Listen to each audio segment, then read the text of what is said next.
की वरच्या फळीमध्ये माझा पक्षप्रवेश झालेला आहे, मात्र राज्य लेवलला ते एक्सेप्ट नाही आहे. नाथाभाऊंचा पक्ष राज्यातील नेते अडचण अनेक नेते अडचणी ठरत आता असल्यामुळे खडसेंचं तर मला कळतच नाही काय बोलावं त्यांच्याबद्दल. मी वरती म्हणजे नड्डा साहेबांनी प्रवेश केलेला आहे, कधी म्हणता अमित भाईंनी प्रवेश केलेला आहे, माननीय अमित भाईंनी प्रवेश केलेला आहे, पण खाली ते फोटो येऊ देत नाही. आता आम्ही त्यांच्यापेक्षा मोठे आहोत का?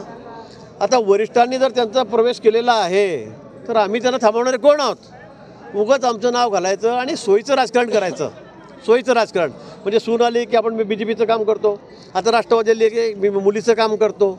मी कुठे मला समजत नाही, मी इकडे का तिकडे, राष्ट्रवादीचं आहे का भाजपत आहे हे मला कळत नाही असं ते म्हणतायत.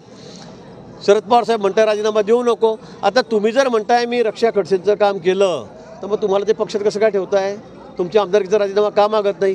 पण अगदी सगळं मिलीजुली चाललेलं आहे, हे सगळं सोयीचं राजकारण चाललेलं आहे आणि म्हणून मला वाटतं त्यांनी आता एक भूमिका घ्यावी, आमच्या अडचणी लपू नये असं माझं म्हणणं आहे. बावनकुळे साहेबांनी पण म्हटलेलं आहे की रक्षा खडसेंच्या वेळेस त्यांनी मदत केलेली आहे. हे तर तेही म्हणतात ना स्वतः.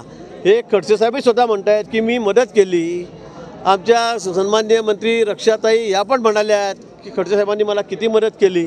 मग तुम्ही पक्षाचे ते आमदार आहात, त्यांच्याकडून तुम्ही आमदारकी भोगतात, पदं घेतात आणि इकडे कसं काय मदत करतात आणि काय मदत केली?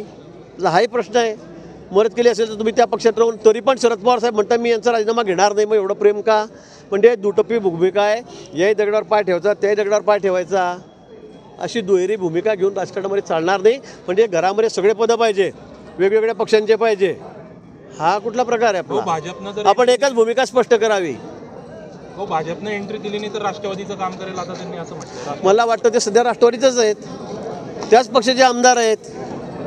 करेल म्हणजे काय ते सध्या राष्ट्रवादी. आणि मला वाटतं या संदर्भामध्ये सगळे आमचे वरिष्ठ नेते जे आहेत ते निर्णय करतील. रक्षाताई काल पण म्हणाल्या आहेत की नाथाभाऊ असतील किंवा गिरीश भाऊ असतील हे मोठे नेते आहेत, त्या दोघांनी एकत्र येऊन काम करावं अशी माझी पण इच्छा आहे. दोघं एकत्र आले तर या जळगाव जिल्ह्याचा असेल किंवा राज्याचा चांगलाच विकास होईल. मला असं वाटतं की रक्षाताई काय म्हणाल्या मी तर काही ऐकलं नाही, पण या संदर्भामध्ये त्यांचा पक्ष वेगळा आहे, माझा पक्ष वेगळा आहे. आता ते म्हणतात वरिष्ठांनी त्यांना प्रवेश दिलेला आहे तर वरिष्ठ निर्णय घेतील ना. आम्ही वरिष्ठांपेक्षा तर काही वरिष्ठ नाही आहोत, आम्ही तर फार छोटे कार्यकर्ते आहोत. तर तेच म्हणता मी काही खाली कोणाशी बोलत नाही, माझा डायरेक्ट संपर्क वरती आहे, त्यांचं असं म्हणणं आहे. तर त्यामुळे मला असं वाटतं की मग त्याच्या बाबतीत वरिष्ठ निर्णय घेतील. आता कोणाची मजा नाही का? अमित भाईंनी सांगितलं की इनको ले लिया, तर काय आम्ही म्हणणार आहे नाही लिया करके असं म्हणणार आहे आम्ही? नड्डाजी आमचे अध्यक्ष आहेत, नड्डाजी, मान्य नड्डाजी, त्यांनी जर म्हटलं आमने प्रवेश दे दिया तर आमची काय मजा आली? आम्ही काय म्हणून नाही देणे का? असं आहे का? पण मला वाटतं काय असेल स्पष्टता त्यांनी एकदा करावी. उगाच इकडे याही दगडावर पाय ते दगडावर पाय म्हणजे असं दुटप्पी राजकारण नाही करता येणार आपल्याला. महाविकास आज गिरीश महाजनांनी एक वक्तव्य केलं की अनिल देशमुखांनी त्यांना असं सांगितलं की एकनाथ खडसेंच्या दबावामुळे मला हा गुन्हा दाखल करावा लागला, पोलीस अधीक्षकांवरती तसंही करावं लागलं. मला अनिल देशमुखांनी सांगितलं की गिरीश महाजन मला असे छळत होते आणि गिरीश महाजनांनीच मला सांगितलं होतं की नाथाभाऊचं नाव घे तर योग्य होईल का? अनिल देशमुखांनी मोकळेपणे समोर येऊन मीडियासमोर सांगावं की हो मला नाथाभाऊने सांगितलं होतं, म्हणजे मला मान्य करता येईल. कुणाचंही नाव घेऊन नाथाभाऊचं नाव मध्ये आणण्याचं कारण म्हणजे गिरीश महाजनांचे माझे जे मधुर संबंध आहे त्या संबंधामुळे ते वारंवार माझं नाव कुठे ना कुठे घालण्याचा प्रयत्न करतात. अनिल देशमुखांनी सांगावं ना की नाथाभाऊने माझ्यावर दबाव आणला. रक्षाताई म्हणतात नाथाभाऊ आणि गिरीश भाऊंचं समेट घडवण्यासाठी त्या प्रयत्नशील आहेत, त्या दृष्टीने अशा काही हालचाली सुरू आहेत का? रक्षाताईचं मत असू शकतं की एकत्र यावं वगैरे, पण ते अवघड दिसतं आहे. या प्रवेशाच्या संदर्भामध्ये सुद्धा गिरीश भाऊ म्हटलं की तुम्ही संभ्रमावस्थेत आहात आणि दोघी बाजूला तुम्ही पाय ठेवण्याचा प्रयत्न करता. मी संभ्रमावस्था तर हे तर माहीतच आहे, कारण मी कन्फ्यूज आहे मी सांगितलंच. कारण भारतीय जनता पार्टीने गेले 5-6 महिने मला या ठिकाणी प्रवेश देऊनही जाहीर केलेलं नाही. त्यामुळे भारतीय जनता पार्टीला माझी आवश्यकता नाही असं वाटतं.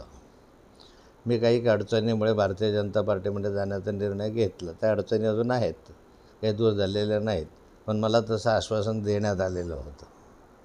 आता मला असं वाटतं की जर भाजपलाच त्याची गरज नाही आहे तर मग माझा मूळ पक्ष काय वाईट आहे? मी त्यांचा आमदार आहे, अजून 4 वर्ष मी आमदार राहणार आहे.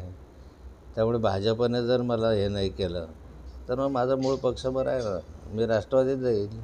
जाईल म्हणजे मी गेले राष्ट्रवादीचा सदस्य आज आहे, मी राष्ट्रवादी पक्ष सोडलेला नाही. आता मध्यंतरी आपण 4 दिवसापूर्वी एक भूमिका स्पष्ट केली होती की जर भाजपने मला प्रतिसाद दिला नाही तर मी राष्ट्रवादीतच काम करणार आहे. दरम्यानच्या काळात काही भाजपने आपल्याशी काही संपर्क केला किंवा काही झालं किंवा आपलं मन वळवण्याचा प्रयत्न केला गेला असं काही आहे? नाही, काही लोकांनी माझ्याशी संपर्क केला, बघूया काय होतं पुढे. कोणी केला देशामध्ये संपर्क? ठीक आहे, काही लोकांनी सांगितलं नाही. भाऊ, राष्ट्रवादी आपलं भाजपाच्या प्रवेशवरून गिरीश महाजन असे म्हणालेले आहेत की नाताभाऊंचा जर प्रवेश वरच्या लेवलला झालेला आहे तर आम्ही वरच्या लोकांचं ऐकणार नाही, असं होणार आहे का? वरच्या लोकांनी आम्हाला सांगावं की नाताभाऊंचा प्रवेश झालेला आहे म्हणून. मला असं दिसतं की जे पी नड्डांच्या हस्ते माझा प्रवेश झालेला आहे आणि जे पी नड्डांनी ते सांगायला हवं आहे. परंतु ज्या ठिकाणी खालचे देवेंद्र फडणवीस असतील, गिरीशभाऊ महाजन असतील, हे जर त्याला विरोध करत असतील तर मला वाटतं जे पी नड्डांपेक्षा मोठे गिरीश महाजन आणि देवेंद्र फडणवीस असावे पार्टीमध्ये. चला, दोघांचा विरोध असं म्हणायचं. चलो, जय श्रीराम.